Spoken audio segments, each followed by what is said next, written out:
All systems go. Clear for liftoff.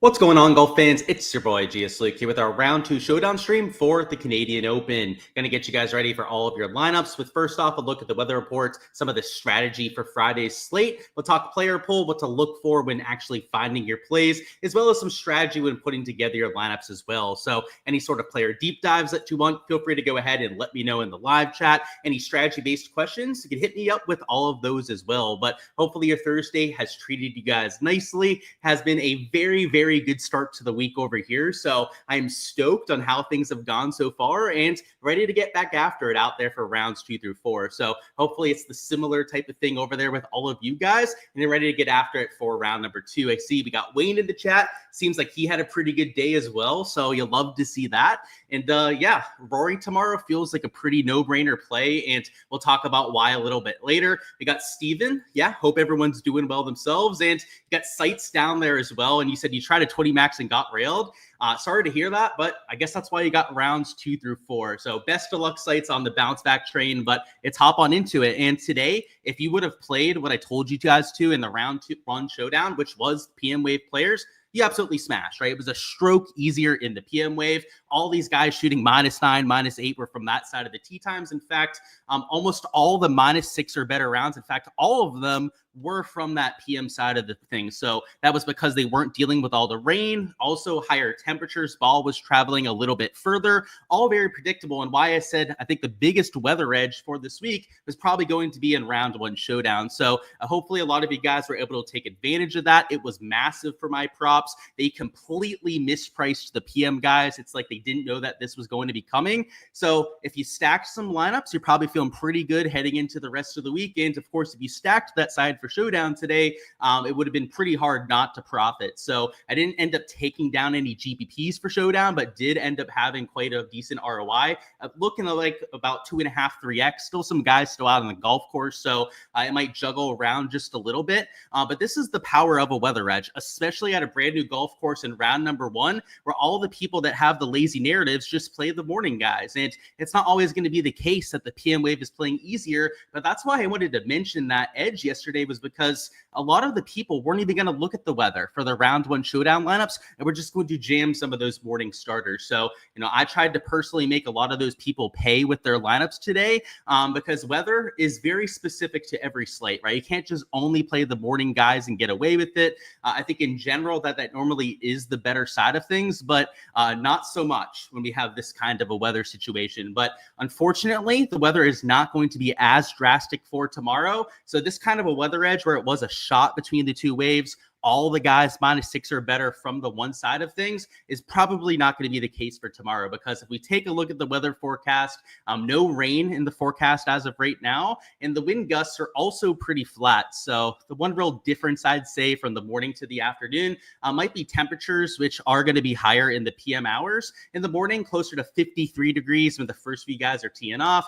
It is going to get closer to 65 degrees by the time they're tapering off at the morning wave. But afternoon, it goes from the high 60s to even into the 70s in the afternoon. So though the winds kick up a little bit, they go from about 5 miles an hour in the morning, at least per this HRRR forecast here, to about 7 to 8 miles an hour in the afternoon. But I think that temperature increase of about, let's say 58, maybe 60 degrees on the morning on average to about 70 degrees on average in the afternoon is going to be pretty significant as well. So if I had to guess, I think the PM Wave is going to play ever so slightly easier for tomorrow, but nowhere near what we saw for today, right? I think it might be closer to a quarter of a stroke difference between the two waves. And at least as of right now, I haven't finalized my player pool quite yet.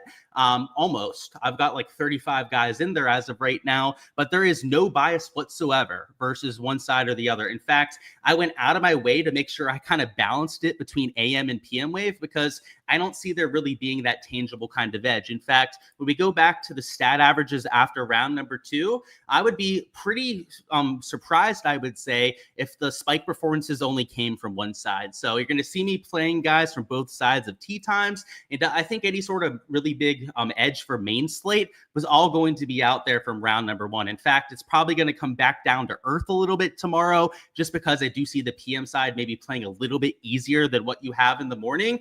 But the big difference in the slate to go out there and stack, in my opinion, was that round 1 showdown slate. So round 2 is going to be a good one to get some data, really get a sense for how this golf course is playing. And if it does play a little bit easier in the PM again, then that kind of tells us a lot about how this golf course is set up.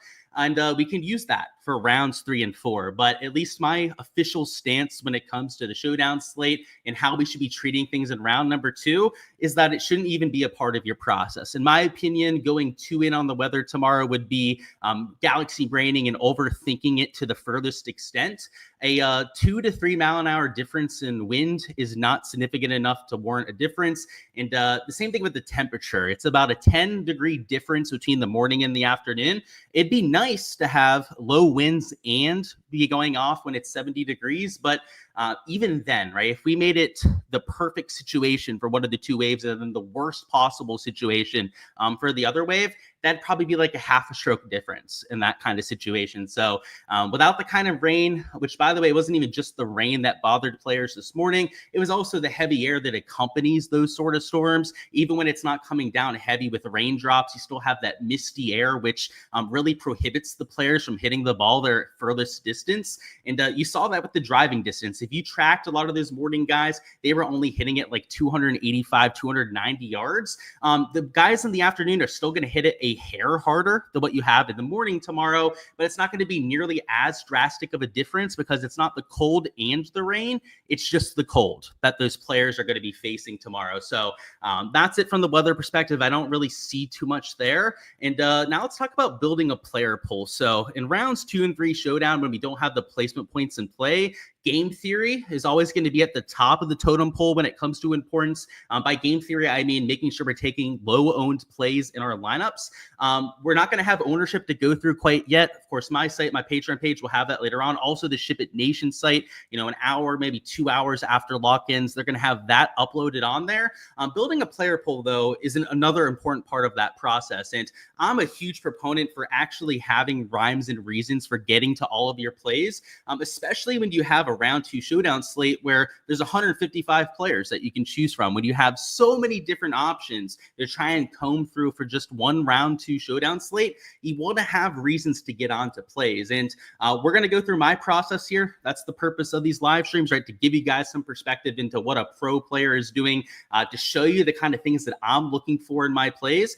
Your process should not be the exact same as mine. In fact, I'm a huge proponent of always making your process your own, doing what works the best for you and the sort of contest that you're entering. But I do want to give you guys this perspective so that you can take bits and pieces and learn from it and incorporate things into what you're doing yourself. So we're going to go through the shots gained metrics, what we can learn from some of these plays, and then we'll talk about a few things on top of that I'm looking for in my player pool as well. And now is the time, by the way, if you have any player pool deep dives, any players in particular that you want us to go through the stats on, feel free to go ahead and let me know. We're going to do that after we go through some of the key stat categories here.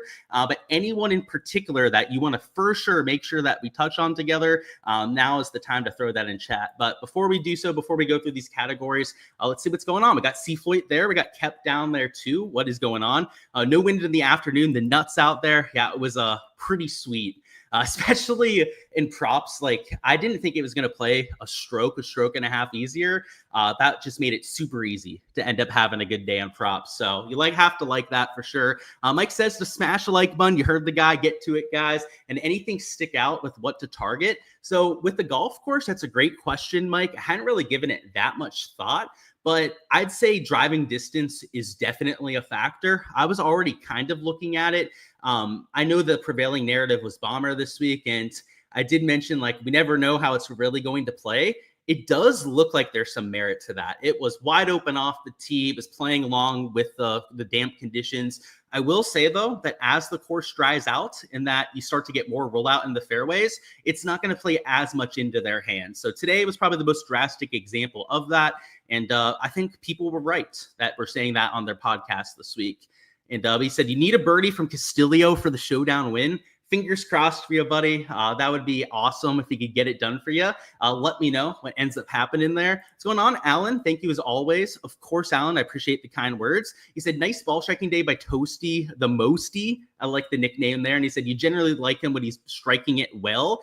I like that, Steven. He's a very streaky player. That's what I'll say about Toasty. Like a high variance guy, the sort of player that when he's not playing well, misses the cut almost every single time.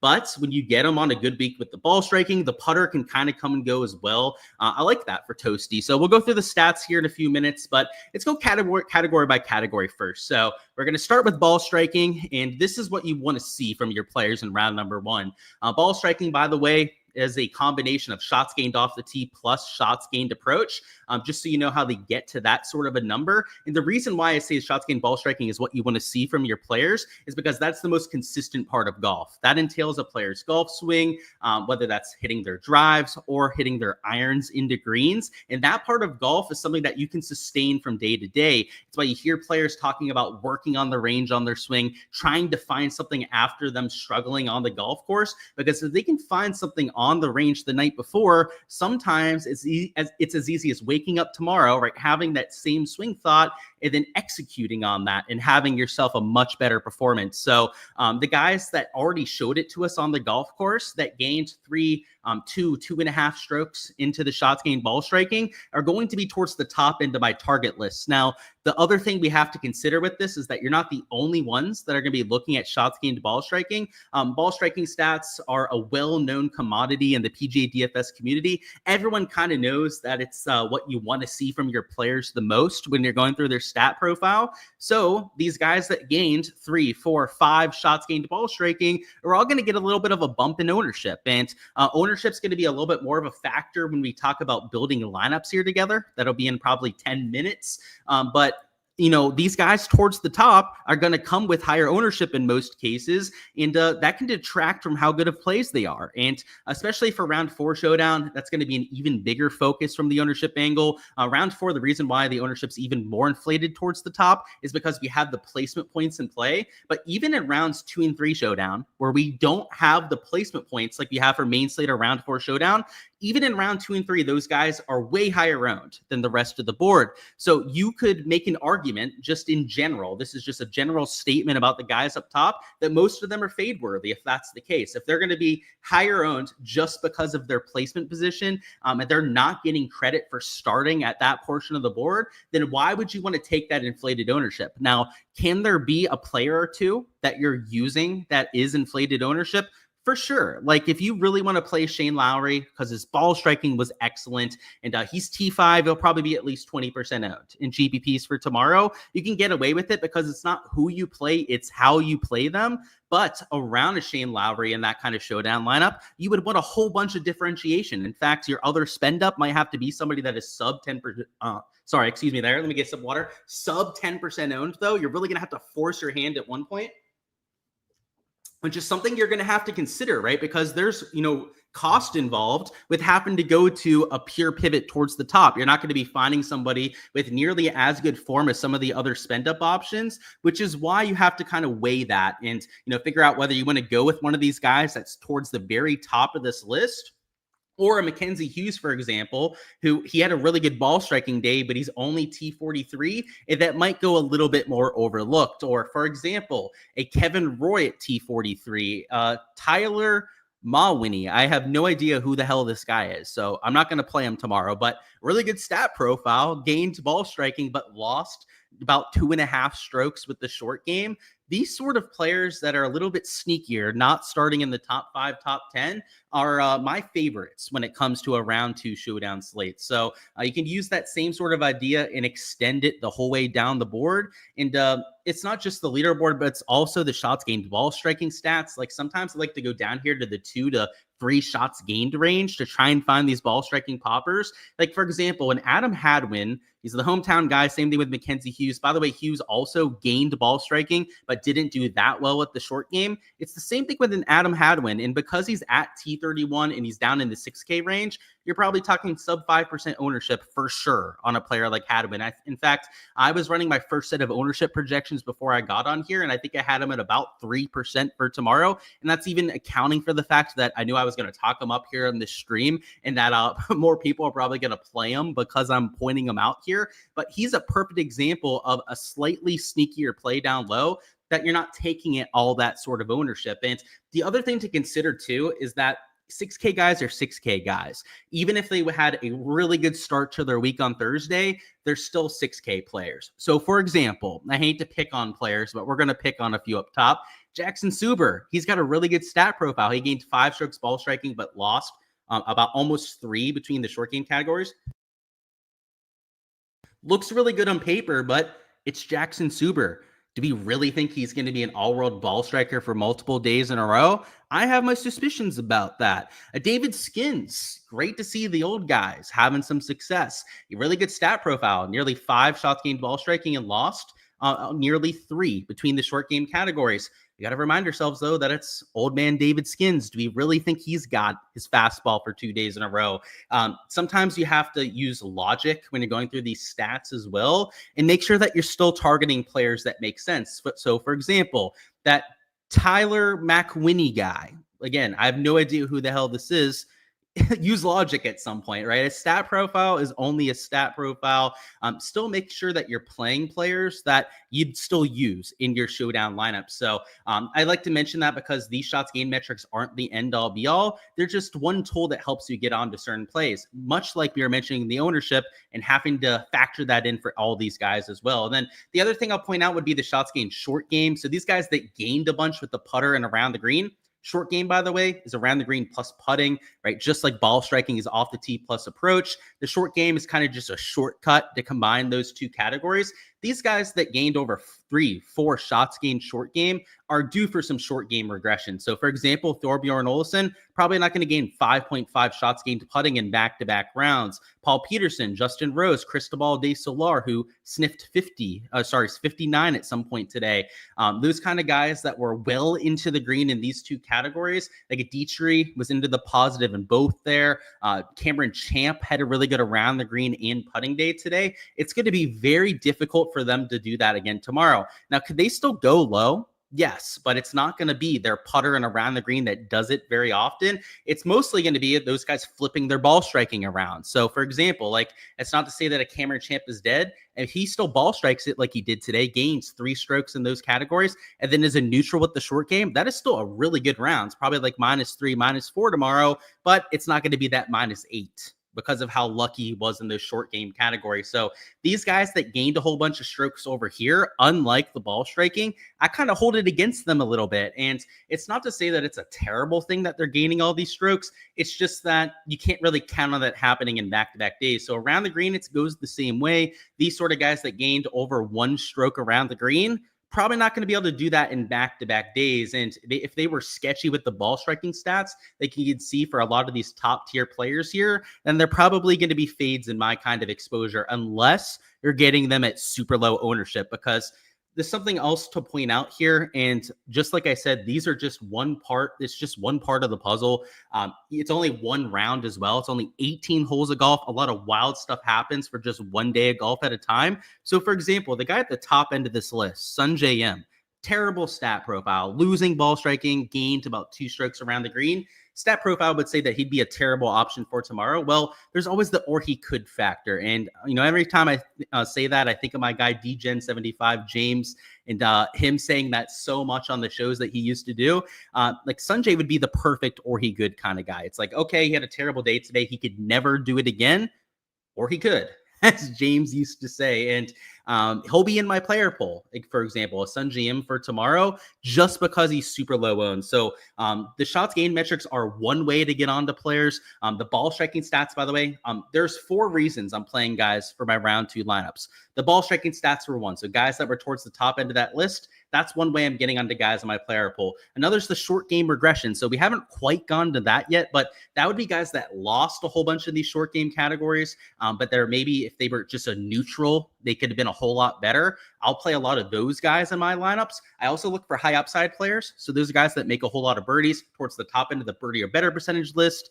And then the last thing I'm incorporating, which I don't always do for Showdown, but we don't have course history. That's normally the fourth thing I look for is course history. But because we don't have it, I'm looking for leverage plays. I'm purposely looking for the or he could sort of plays. Sun GM is an or he could, essentially. I have him down as a quote unquote leverage play in my player pool. But that's the kind of idea with those sort of guys. So as I started off this player pool section with, guys, have rhymes and reasons for getting to every single play. Do not just be randomly clicking guys into lineups. Everything should be pre-planned. And in my opinion, if you're building lineups, you should be building a player pool before you start actually clicking names into your lineups so that you have an idea. And with me, it's really simple, right? I actually mark down why I'm playing every single player so that when I'm going through and I'm building lineups and I can look for specific type of plays to round out a kind of build, I can do so. I can go out there and just go through my list, see the exact tag on it, make my life super easy. That's my process. That's how I choose to build my lineups. Again, your process should be catered towards what works for you, but maybe take something from what you heard just now and it can improve your process, right? Maybe you heard something that you can use and that makes sense for what you do in your lineup. So keep that in mind as well. Those are the four things I look for in players. Let's see. Let's go through some players here together in a second. Okay, let's round off the ball striking before we go through those player deep dives. Sorry, not the ball striking, the short game regression, as I was mentioning before. So these guys that lost a whole bunch of strokes with the putting and around the green, as long as they were decent off the tee on approach, they're the kind of guys I'm looking for to bounce back from. So, for example, this Sudarshan Yelamaraju guy, he's a Canadian. He's, I believe, on the PGA Tour Canada's. He won an event recently as well. I know that. So he's coming in with some pretty good form. He lost 5 strokes putting today. Like, do we think that's going to happen very often? I would say not very often on tour. So, and you can see over here, he actually gained about 2 strokes ball striking. He's a decent bounce back candidate. And I didn't mean to click that category and completely throw it out of whack. But Vince Covello, he gained in the ball striking categories, but lost 4 strokes with a putter. It's not to say that all these guys are players you should use. Like, for example, this Sudarshan guy, like, who the hell is he? No one even knows who he is. So you probably shouldn't be using him. Vince Covello, same thing. He's on a medical exemption. He hasn't been playing it forever. Like, some of these guys you kind of throw out of there because of that.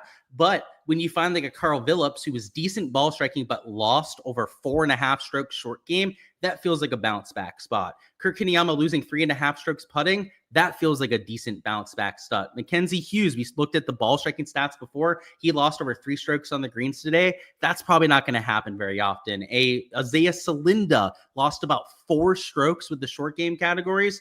Those are the kind of bounce back candidates that I can get behind. So whether it's the putter or it's the around the green, you can say a lot of the same. If their ball striking stats were half decent and they're due to regress to their mean over here, you're going to see me playing some of those guys in my lineup. So for example, Nicholas Norgard Moeller, he's a decent bounce back candidate. He wasn't half bad with his ball striking today. He's also a high upside player. If you take a look at the birdie or better list, Nicholas Norgard Moeller's towards the top of that. And I guess I will show you guys that too. Just one second here while I bring up the PGA Tour stat list. And it's super easy to find. I know I've showed you guys how to find this multiple times before, but if we go to the stat list, bring up scoring, and then we go down here to birdie or better percentage, these guys that you find in the top 25, let's say, of this list, perfectly usable in Showdown as well. So number 1 in this field is Nicholas Norgard Moeller.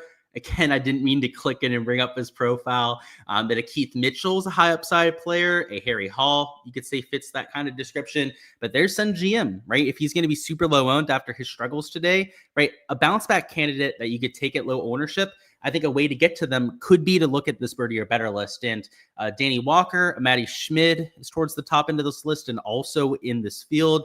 Matty Schmid, by the way, is going to be in my player pool. And Jesper Svensson there at number 16, Eric Van Rooyen at number 17. And I'll just say, I didn't have Jesper Svensson in my player pool yet, but now, after seeing him there, guess what I'm doing right now live on the live stream? I'm adding him to my player pool because he's up there in the top 20 of that birdie or better list. And I've got him at about 2% ownership.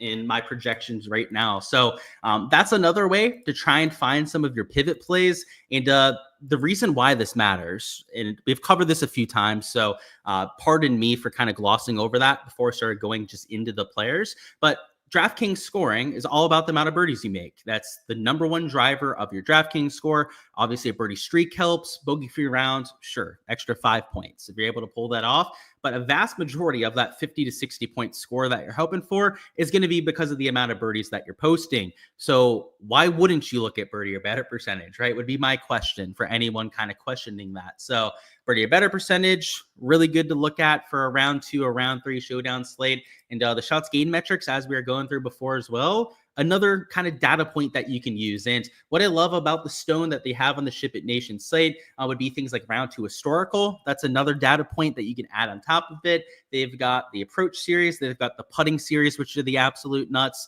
which can help you out with a lot of that. And I guess I will show some of the early ownership projections I was doing. I was kind of thinking about whether I should, because they're not quite finalized yet. I have them at a point that I liked before I got on the live stream here. But the only thing is, right, is they're going to move around a little bit because play was still finishing up. So I wasn't sure whether I want to show this, but I'm going to sort this by ownership, and then I'm going to show the top, let's go top 16 in ownership on the slate. I think that feels like a decent starting point to give you guys an idea where the ownership is coming in. Actually, I don't really have a good way to show this, huh? 1 second, guys.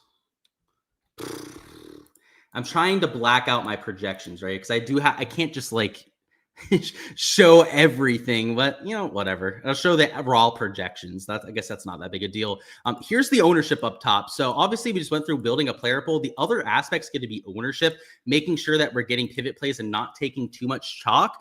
I've got this sorted by ownership at the top. So you can see the top owned players over there at the left. I'm going to keep it right here because I can't link too much of this sheet. It'll start showing my player pool. It'll start showing all the projections and whatnot. But you can see Rory, I've got it the highest ownership at about 30%. After his struggles, though, I do have him a little bit lower owned than what he was for main slate. Taylor Pendrith at 22%. So he's your next highest owned player. Shane Lowry, Sam Burns after the low rounds, I got it nearly 20%. Ludwig Gobert, 17.2%. And then a lot of guys in the 9K range that went low, that shot like -3, -4, you're going to be seeing getting all that kind of steam, which is what we mentioned before, right? It's the top end of the leaderboard, the guys that played well, that are getting that kind of ownership. It's not to say that you can't use any of these players in your lineups. In fact, let me see. I think I have like one, maybe at least one, I know for sure, of those guys up top in my player pool for tomorrow. Maybe two. I think it's only one. Actually, yeah, it's two guys towards the top.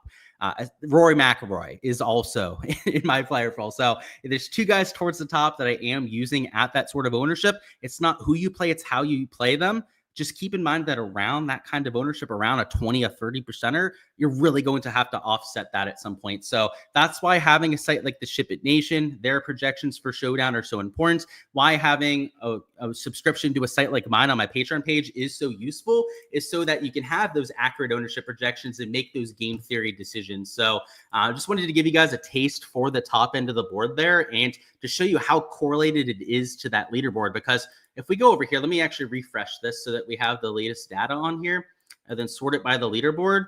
I mean, I guess some of the like value plays like an Olesen, Del Solar. By the way, Olesen, I think I had it like 15%. Del Solar, I have it closer to like 8% ownership. But like your studs, it's almost spot in line with what you have on the leaderboard. And look at that. Castillo got to -6. He was having an okay day for the most part. And then he must have been batshit crazy over his last 5 to 6 holes. Things you love to see as a big Castillo guy this week and using them as a big value play. But yeah, you can just see the kind of correlation that you have on that leaderboard there. So I'm going to have to adjust those projections, by the way. So those are going to change a little bit. If you do want to see what they end up coming in at exactly, you guys can find that on my Patreon page. But before we go through and actually build a lineup together, I do want to go through some of the contests that are available after we do our player pool deep dives, which I promised I did not forget from you guys. Get a sip of water and let's see where we left off. He is a baller. You're right, Ryan. You said Olsen finally shows up on the PGA Tour. I mean, on the DP World Tour, he's borderline unbeatable. I mean, he has like 8 wins for his career. Last 3 seasons, I think it's 2 or 3 wins to his record. It's about damn time, I'd say, for him to show up over here. Any 6K player that really surprised me? Yeah, a lot of the guys that played well that were 6K guys, like Del Solar, surprising. But Del Solar does do his best work in round number 1. In fact, I saw some crazy stat thrown out there. I forgot who actually published it on Twitter, but it was about like Del Solar getting like 2.5 strokes or something like that in round number 1. I guess surprising that he shot -9, but not surprising that he did it in round number 1. Not really, I guess, because we'll say that I'm not surprised by that because it is Thursday. Danny Willits would be the first player that surprises me, and then a Paul Peterson, I guess. Also because he's really down towards the bottom end of the pricing. But yeah, Paul Waring too. Waring, by the way, another DP World Tour stud, the kind of guy that it's just a matter of time before he starts to play better over here. Ball striking first player. That's why I thought he would play so well overseas. Really hasn't translated until now that he's sitting there at T9. Yeah, kind of surprising that he had himself a day 2. But yeah, I don't know. It's just one round, so I'll give it another day or 2 before I truly get surprised. He said, get in Eagle for Castillo on the last for the win. Dude, good stuff. And I saw that -6, and I figured he must have had it done something pretty well. Good stuff, man. Hey, it's exactly what you needed, right? And he also got 4th and 12th in Showdown too. He used my pull. Yeah, I know you were saying that. And like I said, really good start to the week. So I'm glad you're able to take advantage of that as well. What will the cut line be, in my opinion? Ooh, a little early for that. I actually don't have a good sense for it, but let me look at what Data Golf thinks. They're usually pretty good about what they do. So they have it at -3, -4. Let's see where, I think it's at -2 right now, right? Yeah, so it's at a -2 cut. I would say -4 because it's going to be easy all day tomorrow. You're not going to have that rain for the morning. Yeah, probably -4, I would say, but it's kind of sketchy. It depends on how they set up the course. Of course, Brian said, nice one, Luke. Thanks for the great poll of players. That's the plan, right? We have research behind the plays, try and give you guys the best stuff possible. Just glad that we're able to actually execute and put those lineups together. That's the other part of it. It's not easy to do that. So congrats. What's going on, Steven? He said, thoughts on Sam Burns? His best shots gained with his putting, but he can repeat that. He sure can. And he's number 1 in shots gained putting this year. So I think you're spot on there. And then do you think his ball striking can pick it up? I sure hope so, especially as somebody that is a pretty big investor in him this week. Let's take a look at the shots gained. So yeah, about a half a stroke between those 2 categories. He's going to need to do better than that. He needs to gain probably a stroke per round in those categories to win this sort of event. He's got it in him, though. He showed it last week. He gained a lot more with the iron play. Off the tee play this year has not been a problem for Burnsy. So yeah, give me a little bounce back there. And I mean, if he can pull that off with the way he's been putting, watch out. Little 29-footer for Eagle. We always take those. He said core picks so far we're going well. They sure are. And he said Burns was scorching this morning. Yeah, only 1 round down, though. So we're going to hope for another 3 or 4 rounds of that. And then he could really be cooking. But yeah, if you guys don't have any more player pool deep dives, we're going to move on to the strategy section. If you had anyone that we haven't gone through yet and you still haven't thrown it in the chat, do it now so we can get to it a little bit later. So in terms of the contests that are available, though, they're not the best for tomorrow. Like the big 5x5 is only an 85K contest. The $250 Formax is only for 40K. So it's not the best slate, I would say. I mean, I'll just be completely honest about it. Like these payout structures are pretty crappy too. That's a 5th to first place, and it's only 125K in the sand trap. I think that they're kind of just amping people up and getting them ready for Oakmont the next week. This is also 5th to first place, also a smaller drive the green than what we're used to seeing. So I'll probably put like 50 lineups in the drive the green. That's what I'm assuming I'm going to do for tomorrow. And then you'll see me at this long drive. So that's a $100 single entry, pretty decent payout structure here. So for sure, I think most people that have a $100 bankroll that are playing it for tomorrow, anything over $100 should probably be entering this contest. The reason why I say that is it's 15% to first place, so a much better payout structure when it comes to that top 5, top 10.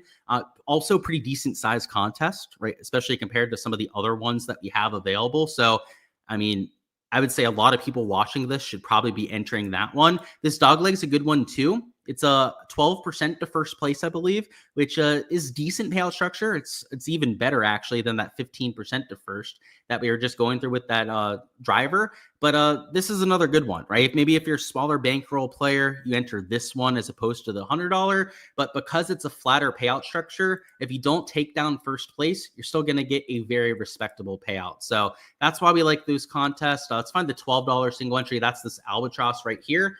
Again, if you're a smaller stakes player, I'd rather you be in this kind of contest than those $5 or $25 GPPs. Like the worst thing you could do with a $100 bankroll is put 4 lineups into that $25 GPP and be entering against people entering 150 lineups. It's just a losing game from the start. You're going to have a really hard time finding the absolute nuts with only 3 or 4 bullets. Rather than doing that, take your $100, maybe go with the $33 single entry, $12 here, maybe the $5 as well. I think it's called the caddy that they have for round 2. That would be $50 right there. And then you still have $50 left over. And maybe rather than putting, 4 entries in the $25 GPP, right, you have the 3 single entries, and then you go 10 in the $5 GPP, right? So rather than going like, oh, I want to win the, whatever it is, to first place, 50K. Or 25K that you have in this big 25K contest, you go, you know what? Let's spread it out over 10 smaller entries over here. Now, that's still not ideal. I would rather you be in all single entries if you could, just because, 10 entries in this is still going to be tough to beat somebody with 150, right? So you're most likely lighting a lot of that on fire. Ideally, you could just go all single entries or all smaller field GPPs for your exposure, and you're going to have a much more sustainable long-term exposure. So that's what I usually do for a lot of my heavy dollar stuff. You will see me, especially because I like the lottery contests. I just enjoy them. There's an entertainment factor to me of trying to take down one of the big GPPs. I enjoy it quite a bit, and I also am more than willing to take on the swings of being in those GPPs. But a majority of people watching this don't have the bankrolls to sustain the massive runs that you have to be willing to go through with those large field GPPs. And what I mean by that is when you're trying to beat 6,000 to 12,000, 20,000 other people, it's hard to do that. And you can't expect to do that often. So when you're not doing that and you're slowly losing money in some of those contests, you have to be willing to take that on for the big wins when they come around in those sort of contests. And I like that. I'm totally fine with it. I track it. I know the variance. I kind of know what I'm getting into ahead of time. And if you're okay with that, then yeah, throw in 10 of those lineups into the $5 GPP. If you prefer more sustainable contests, right, not having as many bigs, ups and downs in your bankroll, then that's what a lot of the single entries are for. And that's why I do a balance between the two is, I like gambling a little bit. I like the big GPPs and playing for the big bucks at times, but I also like having a sustainable bankroll and actually making money off this because this is my job. This is what I do for a living. And it's not just the content side that I make the money off of.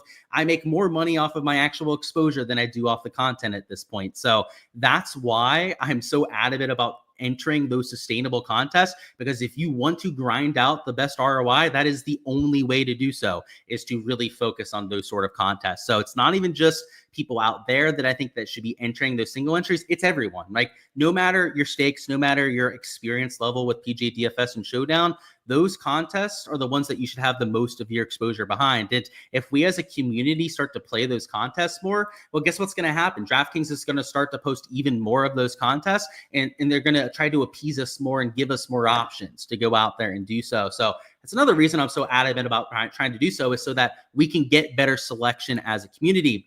That being said, now that we know the contests that are out there, let's talk about actually putting together a build. And it's not rocket science for rounds 2 and 3. It's just making sure that we have enough leverage in our builds and also making sure that we're not going to duplicate ourselves with other lineups. A couple ways we can do that. Ownership has been mentioned like 1,000 times during this video already. So I think you guys get the idea, right? Take lower owned players. You're going to be able to move up the leaderboards when your players hit, and it's going to ensure that you're not going to duplicate yourself. So ownership is one way to do it, but also we can leave salary on the table. And that's something that we can explore towards the end of our lineup construction here, if it's necessary to add in that extra sort of differentiation. but the vast majority of where we're getting different for our rounds 2 and 3 is going to come with the actual players that we're using. So, for example, up top, a Rory would not be that different, but I do think he's a good showdown play. I think he's a good bounce back candidate. He just could not make anything today. So I think that probably turns around sooner rather than later. So we could throw him in there. Our next man in, we could even use a Sungjae Im as a little bit of a differentiator as well. So Rory, maybe not getting us that much different, but Sungjae at sub 10%. You could call him a pivot towards the top end of the board. So that's one pivot we already have in this lineup. Next man in, I'm not going to use a pivot here. I'm going to use somebody getting some ownership just to kind of hammer home that you don't have to have pivots across the board. So let's throw in a Keith Mitchell, who I think is going to get some ownership, but he won't be overly chalky. That's kind of expensive, actually, to take as our third man in. So let's maybe go a little bit further down and find somebody who's also not going to be super low owned. So Wyndham Clark, for example, he's at -4. He had a really good ball striking day today. I think he's a really good play, by the way. He lost putting, which is almost unheard of for Wyndham, and the ball striking is what carried him. Just kind of bizarre world for what we've seen lately. But if he can sustain that and then find a way to gain with the putter in round 2, could be a nuclear round for Wyndham Clark. So he's going to come with ownership, though, because he's sitting there at T18. But as I said here, I kind of want to throw in somebody with some ownership so that I can show you where you can get your differentiation. So we've got Rory, Wyndham that are over 15%, Rory probably closer to 30% ownership, and then Sungjae is our first pivot. And our last 3 spots here, you've got to be cognizant about the ownership. So I'm going to throw in a Nico Højgaard, who is going to be decently low owned, but he's about 7-8% in my projections right now. So he's not super low owned. We'll throw in an Adam Hadwin. He'll be sub 5%, probably about 3% ownership in my projections. So somebody that can give you that differentiation. So in this lineup, we have 2 pieces of chalk, I'd say. That'd be the Rory and Clark. And then you've got 3 pivots already in here. So for your last man in, I don't even think you have to make it that different to ensure that you're not going to duplicate yourself. Also to make sure that you have the leverage that you're looking for, because there's no chalk down here, right? Even the guys that played well in the 6K range aren't really going to get all that much kind of steam. And this Yellow Miraju guy who lost 5 strokes putting, but was pretty good with the ball striking today, right? He gained 2 strokes ball striking, but lost 5 strokes putting.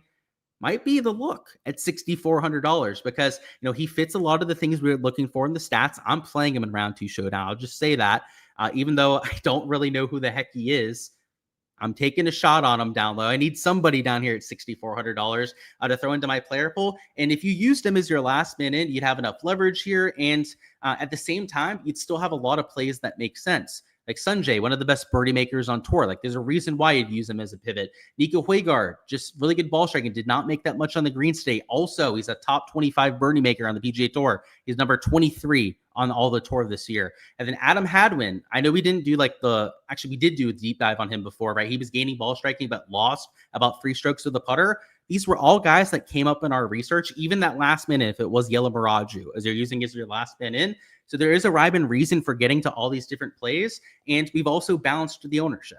That's the perfect showdown lineup that you can enter for tomorrow. You want to have everyone have a rhyme and reason for getting to them, but then also make sure that you're different enough for the contest that you're entering.